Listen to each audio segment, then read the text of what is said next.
కొంతమంది మాట్లాడిన మాటలను కూడా మనం ప్రస్తావించుకోవాలి సార్. తమ్మినేని సీతారాం మాజీ స్పీకర్ ఒక కమెంట్ చేశారు సార్. కల్తీ అనేది నెయ్యిలో లేదు, ఆవులో ఉంది అంటూ ఏదో కొత్త లాజిక్ చెప్పే ప్రయత్నం చేశారు. జగన్ని సేవ్ చేసే ప్రయత్నంలో భాగంగా కమెంట్ చేశారు. ఒకసారి బయట ప్లేస్. చాలా తింటాయి.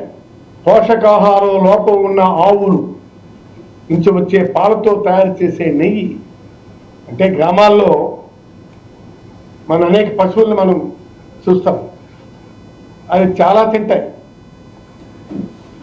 ఆ తినొచ్చు పాలిస్తాయి. ఆ విధంగా ఆవుల నుంచి వచ్చే పాలతో తయారు చేసే నెయ్యి వల్ల, అలాగే ఆవాలు, అవిసెలు, పామాయిల్ లాంటి వెజిటబుల్ ఆయిల్స్ వ్యర్థాల ఆహారంగా ఇచ్చే ఆవుల నుంచి వచ్చే పాలతో తయారు చేసినటువంటి నెయ్యి, పోషకాహారం లోపం ఉన్న ఆవులు నుంచి వచ్చే పాలతో తయారు చేసే నెయ్యి అంటే గ్రామాల్లో మన అనేక పశువులను మనం చూస్తాం, అవి చాలా తింటాయి, ఆ తినొచ్చు పాలిస్తాయి. ఆ విధంగా ఆవుల నుంచి వచ్చే పాలతో తయారు చేసే నెయ్యి వల్ల, అలాగే ఆవాలు, అవిసెలు. అంటే కల్తీ నెయ్యిలో లేదు, ఆవులో ఉంది. ఆవులు ఏవేవో తింటాయి. ఇప్పుడు అది ఎక్కడ ఏడ కల్తీ ఉందో తమ్మినేని సీతారామో నాగేశ్వరరావు కాదు చెప్పాల్సింది ల్యాబులు, పరిశోధన, పరీక్షలు. వ్యక్తులు, రాజకీయ పార్టీలు కావు చెప్పాల్సింది. ఇదేమైనా పొలిటికల్ అంశమా?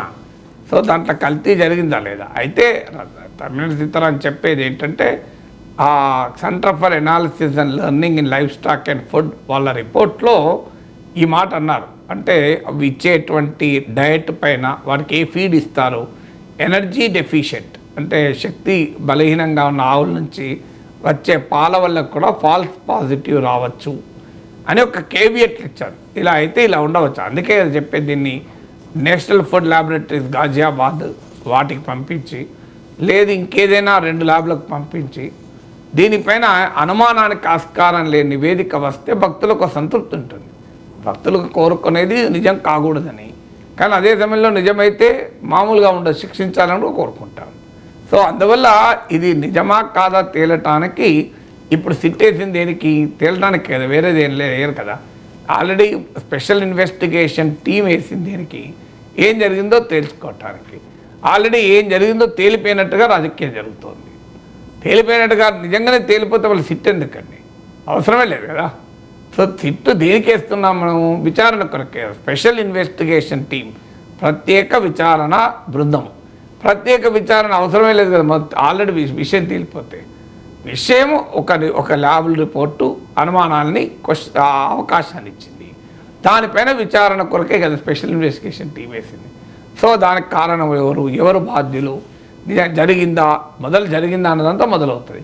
జరిగితే ఇది ఎవరు చేశారు, కల్తీ మళ్ళీ ఆవు వల్ల వచ్చిందా, కల్తీ నెయ్యి వల్ల వచ్చిందా, ఆవు యజమాని వల్ల వచ్చిందా, ఆ యజమానికి కాంట్రాక్ట్ ఇచ్చిన వాడు వచ్చిందా, సో ఆవు పీల్చిన గాలి వల్ల వచ్చిందా, ఆవు తాగిన నీళ్ళ వల్ల వచ్చిందా, అవన్నీ ల్యాబ్లో టెస్ట్ చేయాలి. సో ఇప్పుడు నెయ్యి వల్ల కాదు, ఆవు వల్ల అయింది కల్తీ అని తమ్మినేని సీతారాం అంటున్నారు. ఆవు వల్ల కాదు, ఆవు యజమాని వల్ల అయింది అని తెలుగుదేశం వాళ్ళు అంటున్నారు. అది యజమానే కాదు, ఆ యజమానికి కాంట్రాక్ట్ ఇచ్చిన సీఎం వల్ల అయింది అని టీడీపీ వాళ్ళు అంటున్నారు. ఇప్పుడు అది నెయ్యా, ఆవా, యజమానికి కాంట్రాక్ట్ ఇచ్చిన నాయకుడా, లేదా ఆ నాయకుని విశ్వాసమా? సో ఇక్కడ రకమైంది. ఎక్కడ నెయ్యి దొరుకుతుంది, ఇక్కడ మొదలై ఆ నెయ్యి కాదు ఆవు కాదు యజమాని కాదు యజమానికి కాంట్రాక్ట్ ఇచ్చిన నాయకుడు కాదు నాయకుడి విశ్వాసం. అక్కడ దాకా పోయింది లింక్, ఈ చైన్ లింక్. సో అందువల్ల ఈ చైన్ లింక్లో ఏది నిజమో తేలేదాకా నా రిక్వెస్ట్ ఒకటే, దీన్ని ల్యాబ్ మరే ఒక 2 ల్యాబ్లకు పంపించండి, తేల్చండి. సో ఒకసారి కల్తీ ఏది జరిగింది, ఎందుకు జరిగింది అన్న తర్వాత దీనిపైన కోర్ట్ మానిటర్డ్ ప్రోబ్. బీజేపీ నాయకుడు డాక్టర్ సుబ్రహ్మణ్య స్వామి అడిగింది కరెక్ట్. అది ఇప్పుడు సిట్ అయినా సిబిఐ అయినా ఇది మళ్ళీ రేపు రాజకీయమే ఉంటుంది, ఇందులో ఏమీ మిగలదు. మీరు చూడండి. అయితే మరి సిట్ వేయద్దా, సిబిఐ వేయద్దా అంటే వేయాల్సింది ఉన్నాయి అవి కదా.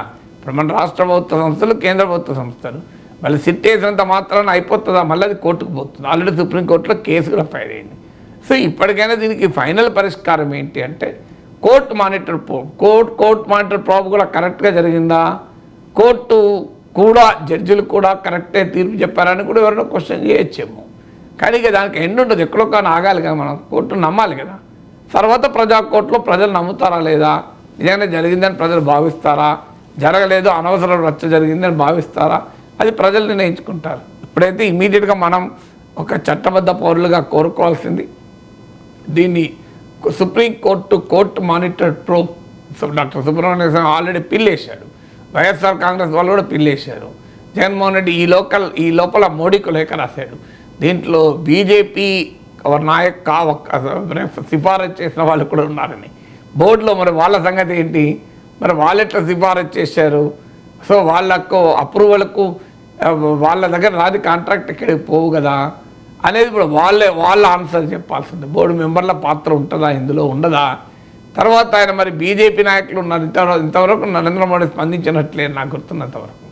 సో మోడీ ట్వీట్ కూడా చేసినట్లేరు. సో బీజేపీ వాళ్ళు కొంత కాషియస్గా ఉన్నారు. సో దీన్ని ఏ స్థాయిలో దీన్ని కాంట్రవర్సీ చేయాలనే విషయంలో మీరు చూడండి, చాలా హయ్యెస్ట్గా పవన్ కళ్యాణ్ రియాక్ట్ అవుతున్నారు, చంద్రబాబు నాయుడు రియాక్ట్ అవుతున్నారు, టీడీపీలో కూడా ఒకరిద్దరు మంత్రులు రియాక్ట్ అవుతున్నారు. బీజేపీ నాయకులు బీజేవైఎం కార్యకర్తలు జగన్ వైసీపీ కార్యాలయంకి వెళ్ళారు, కానీ బీజేపీ చెందిన కొంతమంది మంత్రులు రియాక్ట్ అయ్యారు. కానీ ఇప్పుడు మోడీ, అమిత్ షా ఈ స్థాయిలో జేపీ నడ్డా కూడా మేము సమాచారం తెప్పిస్తున్నాం, విచారణ జరుపుతాం అన్నాడు తప్ప ఆరోపణలు ప్రత్యారోపణలు జోలికిపోలే. సో బీజేపీ వారు ఎక్కడ పెద్ద ర్యాలీయో నిరసన ప్రదర్శనలు చేసింది కూడా ఇంతవరకు లేదు. మరి బీజేపీ మోడీ మరి ఎలా రియాక్ట్ అవుతారు జగన్ అసలు లేఖకు చూడాలి. అందువల్ల అల్టిమేట్గా చెప్పేది ఒకటే, దీన్ని ఇంకా ఇంకా ఇంకా రచ్చ చేసి ఆ తిరుపతి లడ్డుకున్న గొప్పతనాన్ని మీ రాజకీయాల్లో బలి చేయకండి. రాజకీయాల తర్వాత మొదలు నిజాన్ని ఎస్టాబ్లిష్ చేయండి, తర్వాత రాజకీయాలు ప్రజలే చూసుకుంటారు కదా.